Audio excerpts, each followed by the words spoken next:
बिस्मिल्लाहिर्रहमानिर्रहीम अस्सलाम वालेकुम। This is Rabia Rashid and you are watching our lectures.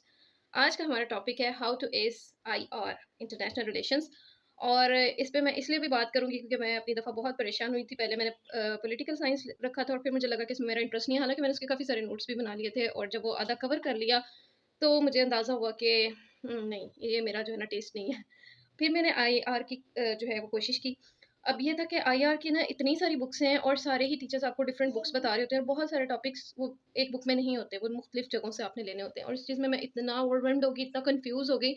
और फिर उस सारे के बाद जब आप बुक्स देखते हो, आप चीज़ें देखते हो, आप लेक्चर सुनते हो और साथ साथ अगर कभी आप पास पेपर पे नज़र डाल लेते हो तो आपके हाथों के और जो है ना वो सारे तोते उड़ जाते हैं, क्योंकि कोई भी क्वेश्चन ऐसा नहीं होता जो सीधा सीधा बुक में होता है। तो उससे जो है ना बड़ी मुझे एक टेंशन थी कि किस तरह ये प्रिपेयर होगा। तो मैंने क्या किया कि सबसे पहले जो है ना क्रिस ब्राउन की बुक का बड़ा सुना हुआ था। तो क्योंकि उस वक़्त जो है मुझे पता नहीं था कि मैं कहाँ से मँगवाऊँ या किस तरह, लाहौर कौन जाएगा और बुरे वाला से मिलेगी नहीं। तो इस सारे चक्कर में ना मैंने इसका प्रिंट करवा लिया। अब जब प्रिंट करवाया तो और पढ़ के देखा तो मुझे लगा कि ये तो कोई बहुत ही ऐसी चीज़ है, आर्टिकल्स की तरह थी और मज़े की भी है, लेकिन जो है ना ये बेसिक लेवल की नहीं है। ये बेसिक से थोड़ा ऊपर लेवल की है और मेरी तो अभी बिल्कुल बेसिक्स भी नहीं तैयार थी कि इसमें कॉन्सेप्ट्स किस तरह लेने हैं। और ये जो है ना थोड़ा-सा मतलब एनालिसिस भी किया हुआ है कॉन्सेप्ट्स का, इस तरह की ये बुक है। तो इसलिए फिर मैंने इसको रखा साइड पे। फिर मैंने जी नेट पे बुक्स सर्च करनी शुरू की। जिसने कुछ बताया, जैसे ग्लोबल पॉलिटिक्स का पता चला कि ये बहुत अच्छी बुक है, एंड्रयू हेवुड की है। ये डाउनलोड कर ली जनाब। फिर इसको स्क्रॉल करते-करते वो मज़ीद टेंशन कि आप स्क्रीन पे कैसे पढ़ें, ठीक है? फिर आँखें ख़राब आपकी और पढ़ा भी नहीं जा रहा होता, टेम्पो भी नहीं बन रहा होता। अच्छा जी, मज़ीद ये ईआईआर से एक बुक डाउनलोड की थी।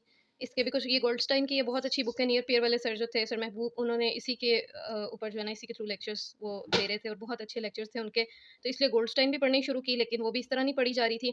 फिर थी एंथोनी बेस्ट की बुक का पता चला, थोड़ी-सी ये भी पढ़ ली।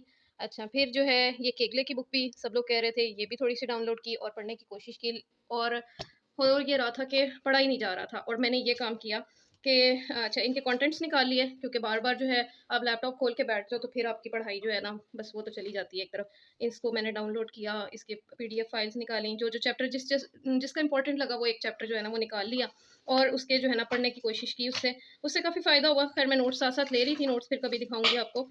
तो यानी ना इस तरह मैंने काफ़ी सारा जो है ना मटेरियल इकट्ठा किया और जहाँ कहीं मौका मिलता था उनको जो है ना वो लिखने की भी कोशिश करती थी, नोट्स भी बना रही थी साथ-साथ, और वो डबल ट्रिपल भी हो जाते थे। क्योंकि जैसे थ्योरीज़ में मैं बहुत ज़्यादा अटक गई थी, बहुत परेशानी हो रही थी कि थ्योरीज़ जो हैं वो रियलिस्ट, लिबरल और फिर नियो रियलिस्ट और नियो लिबरल जो है उसके अंदर जो है ना बंदा बड़ा कन्फ्यूज़ हो जाता है जब तक कोई आपको प्रॉपर गाइड करने वाला नहीं होता। तो वो शुरू से जो है ना उसकी बड़ी टेंशन हो रही थी। हिस्ट्री जो थी, अब हिस्टोरिकल अकाउंट ना शुरू से लेके आखिर तक मैंने कोशिश की कि लिखूँ। अब यहाँ पे ना ये मिस्टेक होती है, बाद में जब मैंने इस अटेम्प्ट में मेरे 105 थे, आपको 66 चाहिए होते हैं। बहरहाल इतनी मेहनत के बाद ना एक अच्छा स्कोर आ गया था। लेकिन नेक्स्ट अटेम्प्ट में मैंने फिर क्या किया कि जो 2 बुक्स मुझे लग रहा था ना कि वो मुझे सबसे ज़्यादा काम आ सकती हैं इस सब में, अपनी तैयारी में, वो मैंने ले ली। एक थी ये ग्लोबल पॉलिटिक्स, एंड्रयू हेवुड की है ये, ठीक है? इसमें सारे ही टॉपिक्स हैं, सारे ही मतलब मेजॉरिटी आपका ये ना सिलेबस आराम से ईज़िली कवर कर देती है।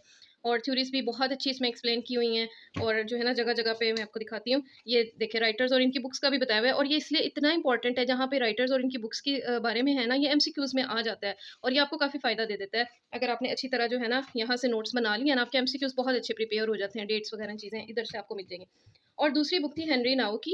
हमारी क्लास में एक बच्ची बहुत अच्छा पढ़ रही थी, टीचर ने उनकी तारीफ़ की थी, तो उनसे फिर मैंने पूछा कि आप कौन-सी बुक्स से प्रिपेयर कर रही हैं? तो उसने 2 बुक्स बताई थी, एंथोनी बेस्ट और हेनरी नाउ की। तो ये मैंने ली।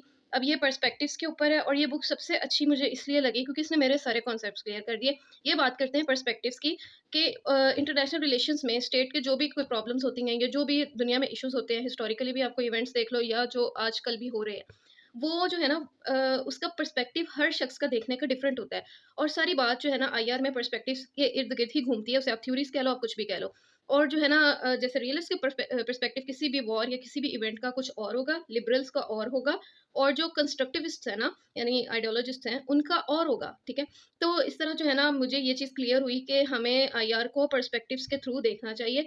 और इसमें आ जाएगी बात जो है, जैसे रियलिस्ट है वो पावर की बात करते हैं, लिबरल्स जो है वो इंस्टीट्यूशंस की बात करते हैं और जो कंस्ट्रक्टिविस्ट हैं वो आइडियाज़ की बात करते हैं। किसी चीज़ के पीछे क्या आइडिया था या किसी बंदे की जो पर्सनैलिटी थी वो किस आइडिया के ऊपर बेस कर रही थी, उसने कोई स्टेप लिया तो क्यों लिया? और इस तरह मुख्तलिफ इवेंट्स के मुख्तलिफ पर्सपेक्टिव्स होंगे। कोई एक चीज़ जो मैं यानी गलती कर रही थी ना, डेट्स लिख-लिख के इवेंट्स को कर रही थी कि जी फर्स्ट वर्ल्ड वॉर इस वज़ह से स्टार्ट हुई, सेकंड इस वज़ह से, या कोई भी रीज़न थी, किसी चीज़ की एक रीज़न नहीं थी, ठीक है? और जब ये चीज़ आपकी क्लियर हो जाती है ना कि थ्योरीज़ क्या हैं, पर्सपेक्टिव्स क्या हैं और लेवल ऑफ एनालिसिस क्या होता है, तो फिर आप आईआर का पेपर ना बिल्कुल हलवा बन जाता है, क्योंकि आपने क्या करना है, आपने मेजॉरिटी क्या है उसके करंट अफेयर्स वाला पोर्शन आपका जो है ना वो आपने तैयार करना है, तो पर्सपेक्टिव्स के थ्रू आप उसको देखो और उसको उसके जो है ना एनालाइज करो उसको किस तरह के इन तीनों सब हेडिंग्स के अंडर जो है ना आप किसी भी मसले को हल कर दो, तो बस आपका पेपर बहुत अच्छा जाएगा। तो ये जो है ना मुझे चीज़ अब आके समझ आई और मैंने कहा कि मैं ये शेयर करूँ ताकि मेरी तरह आप भी इतने पलंदे और इतनी चीज़ें इकट्ठी ना करें और इतना टाइम वेस्ट ना करें। इसके अलावा एक चीज़ जो हमारी टीचर ने हमें बताई थी वो ये थी कि ई-आई-आर एक वेबसाइट है, ई-आई-आर। ये इंटरनेशनल रिलेशंस की वेबसाइट और इस पे ताज़ा तरीन आर्टिकल्स आईआर के पर्सपेक्टिव से बहुत अच्छे आ रहे होते हैं। तो उसको भी जो है ना बार-बार विज़िट करते रहा करें, उसमें से 1-2 अच्छे आर्टिकल्स प्रिपेयर कर लें तो वो होपफुली आ ही जाएँगे पेपर में। इसके अलावा कुछ और चीज़ें थी जैसे आपका पास्ट पेपर से जो क्वेश्चन्स आते हैं ना, वो अब आपने बुक को भी करना है, लेकिन अगर आपको पर्सपेक्टिव वाली बात समझ आ गई है ना, तो फिर आप इस पे डिपेंडेंट नहीं रहेंगे कि जी बुक में तो ये वाली बात थी ही नहीं जो पास्ट पेपर में आई हुई है। जैसे डेमोक्रेसी के टायर्स हैं या इस तरह की चीज़ें हैं, ये बिल्कुल ही आउट ऑफ सिलेबस क्वेश्चन आ गया तो हमने किया ही नहीं था डिप्लोमेसी का वो सारा कि क्या हम किस तरह करेंगे इसको ना, हमें तो बिल्कुल थोड़ा-सा एक मटेरियल मिला हुआ था। उसको आपने अपने ही अंदाज़ में अपने तरीके से करना है और जो है वो पर्सपेक्टिव्स को यूज़ करना है, आपने शो कराना है एग्ज़ामिनर को। वो जो चीज़ कहते हैं ना आईआर के जार्गन्स के, आईआर की टर्म्स आपको आनी चाहिए। तो टर्म्स किससे आएँगी? टर्म्स आएँगी आपको बुक पढ़ने से, ठीक है? आपने बुक अच्छी तरह अपने कॉन्सेप्ट्स क्लियर कर लिए हैं, समझ ली हैं चीज़ें, तो फिर आप आईआर की लैंग्वेज में बात कर सकते हो, आईआर के जार्गन यूज़ करके कर सकते हो और you are good to go. आपका पेपर बहुत अच्छा इंशाल्लाह जाएगा। और आई होप कि यहाँ से आपकी ये बात भी क्लियर हो गई होगी कि पहले हम हिस्ट्री का पोर्शन करें या पहले हम थ्योरीज करें। तो जी पर्सपेक्टिव वाली बात तो यही कहती है कि आप सारा कुछ इकट्ठा करो लेकिन पर्सपेक्टिव के लेंस लगा के करो, ठीक है?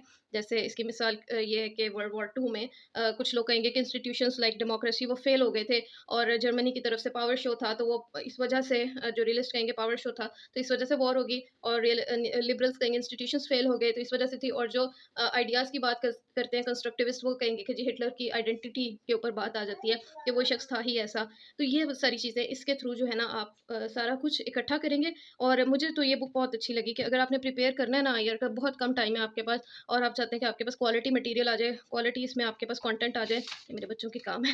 अच्छा ये जो है ना इसमें इसकी जो है ना टॉपिक्स भी बहुत अच्छे हैं। आपका यानी अच्छा खासा सिलेबस इससे कवर हो जाता है और कवर होने के साथ-साथ आपके कॉन्सेप्ट्स बड़े क्लियर हो जाते हैं। इसमें हिस्ट्री का भी पोर्शन है, इसमें जो है सारा ग्लोबलाइजेशन और उसके थ्रू जो चेंजेस आई वो भी है और आजकल जो दुनिया किस तरफ हेड कर रही है नेशनलिज्म की तरफ या व्हाटएवर इट इज़, तो वो उसके बारे में भी सारा है। तो आई होप कि ये बुक आपका जो है ना सारा क्लियर करवा देगी और आपको समझ आ गई है। तो वो इसके साथ जो है ना मुझे सब्सक्राइब भी कर लिया करें। मेरे 90% फॉलोअर्स जो है ना मेरी वीडियोस देख लेते हैं और कोई भी मुझे लाइक या सब्सक्राइब नहीं करता। तो ये काम अगर आप कर देना तो मेरा हौसला और मोटिवेशन बढ़े ताकि मैं जल्दी-जल्दी वीडियोस बनाऊँ और इंशाल्लाह इसके साथ ही अस्सलाम वालेकुम व रहमतुल्लाहि व बरकातहू।